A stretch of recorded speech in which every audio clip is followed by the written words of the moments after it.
तो hello friend, Ram Ram ने सीताराम। तो આવી જાવ आज આપણા નવા વિડીયોમાં તમારું હાર્દિક હાર્દિક સ્વાગત છે। અને આજે છે હેપી હોલી, તો બધાને મારા તરફથી હેપી હોલી।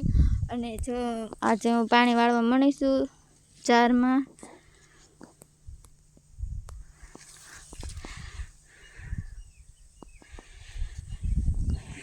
અને આપણે આજે પાણી વાળવાનો વારો આવી ગયો છે। હોળી પણ કરશું અને કામ પણ કરશું। તો જો સરસ મજાની પાણી વાળવા મના જેવી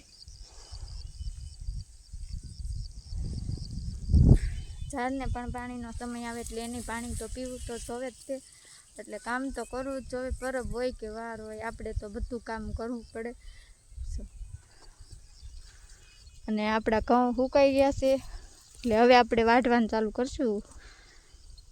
એટલે જો મિત્રો વાઢવાનું ચાલુ કરશું, પણ એમ થાય છે કે અમારા ગામમાં 14 તારીખે અમારે રામ ભગવાનની પ્રાણ પ્રતિષ્ઠા મૂર્તિ લાવ્યા છે ને, એટલે એના પ્રતિષ્ઠા છે 3 દિવસની, 14, 15 ને 16 તારીખ લગીને। તો મને તો એમ થાય છે કે આ ઘઉં છે ને એ ક્યારે વાંચું, 16 તારીખ લગીને વાંચો, 17 તારીખ લગી તો હાવ સુકાઈ જશે તો ખરવા મળશે। તો હાલો ને આપણે કંઈક કરશું, ઉત્સવ પણ કરશું ને ઘઉં વાળશું, બે કામ કરવું તો પડશે, તેમાં કાંઈ હાલશે નહીં।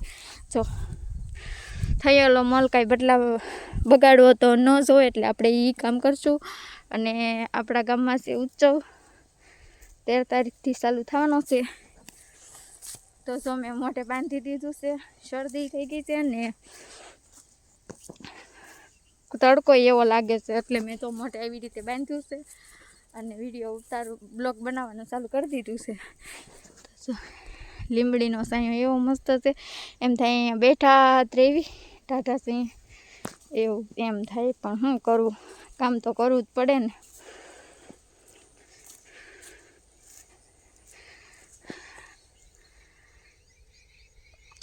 તો સારું મિત્રો, આપણે પાણીનું કામ પતાવી દેવી।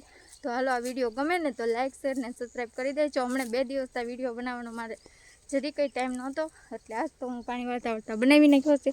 તો જો પાણી વાળું છું બરાબર, એટલે આજે વિડીયો બનાવું છું। તો સારું હાલો, મળ્યા બીજા વિડીયોમાં, બાય બાય, ટાટા।